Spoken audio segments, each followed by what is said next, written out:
Hi again guys, and welcome to episode 5 of Spirit of Le Mans, the series where I'm evaluating the pros and cons of each Le Mans prototype on GT6. And this time, as you can see, we are going to be featuring the Peugeot 908 HDI, a version of which actually won the 2009 Le Mans. The version that I'm going to be using in this video is the one you can see here, the Team Oreca version, but it's pretty much the same car as the black and blue HDI, so you can pretty much take this as being a coverage of both cars really. So with that out of the way, let's get straight to it on the track. So first of all, here we are obviously on our city track, which is as always Monaco. So on a track like this, as I've said before, the most important things for your prototype to be good at are low speed handling, your brakes obviously, low end acceleration as well, and mid-range but mainly low end, and obviously as with any track it's overall drivability. So how does this car perform in those areas? Well, first off, for acceleration, I'm going to give this car a strong 5 out of 5. It's a really fast accelerating car, especially for mid-range acceleration.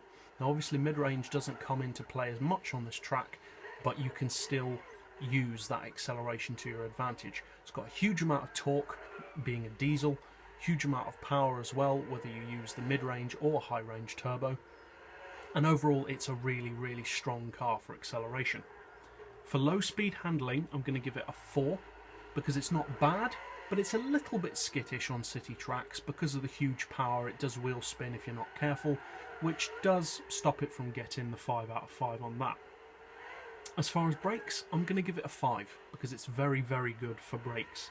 And overall on a city track, I'm going to give it a rating of 4 out of 5 because it's not bad, but it's not quite perfect.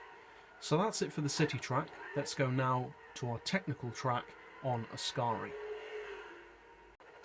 So here we are now on Ascari.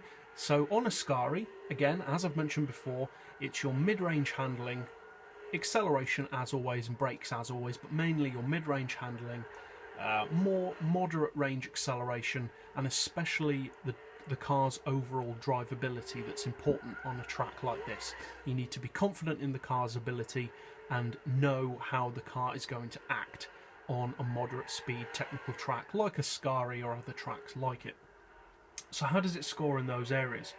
Well, for mid-range handling, again, I'm going to give it a 4 out of 5 because it's not bad. It is a quick car. It will provide you with very good lap times and it's very competitive, but it is a little bit skittish, a little bit sketchy sometimes on some of the corners. It does have, as I've just mentioned, a tendency to wheel spin because of the huge torque. Reducing the power can help with that, but obviously you will sacrifice some straight line performance. As far as drivability, which as we said is very important on a track like this, I'm going to give it a 5 because although it's a little bit trickier than most of the prototypes to learn how to use it well, if you do put in the time, it will serve you very well. It's one of the quickest prototypes in the game, not only in a straight line but on most tracks. It's a very competitive car. And overall, for technical tracks, I'm going to give it a 4 out of 5. Because it's not perfect, but it's very good. It will give you a quick lap, sometimes the quickest lap, but the only reason why it doesn't get the maximum 5 is because, as I mentioned, the handling can be a bit skittish sometimes. So that's it for our moderate speed technical track. Now let's finally go over to the high speed track of Spa. So here we are on our high speed test track at Spa. Now this is the kind of track where the 908 really shines. It's got a huge amount of power, huge amount of torque, and at the end of the day, like all Le Mans cars, it's designed to be going down the Mulsanne straight lap after lap after lap. But the 908 really does that well. It loves these high-speed tracks and it performs the best on them. Now, as far as top-end performance, I'm going to give this car a 4 because although it has very quick acceleration through its entire gear range, the top speed isn't quite as good as some of the other prototypes. It is good, but it's not the best.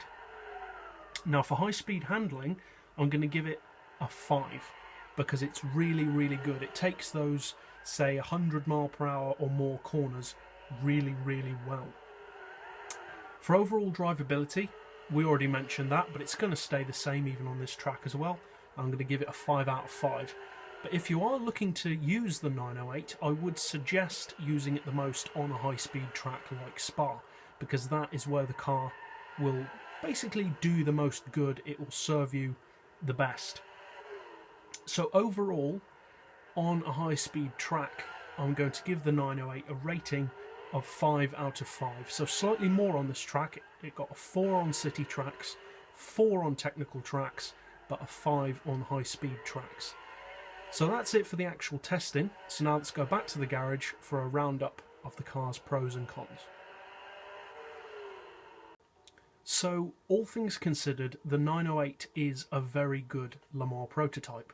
As we said, it doesn't really come into its own on lower and moderate speed tracks, but it does really, really love those high speed tracks like Spa, Le Sarthe, Monza, that kind of track. It really performs well.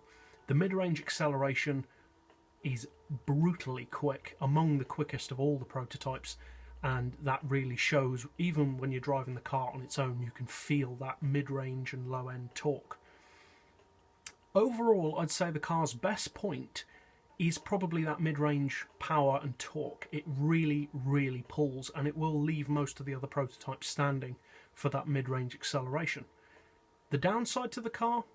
The only downside that I'd probably say for this one that's worth serious consideration is the lower speed, and by that I include moderate speed, skittishness, because as I mentioned, it does have a tendency to wheel spin out of corners if you're not careful because of the huge amount of torque that it has.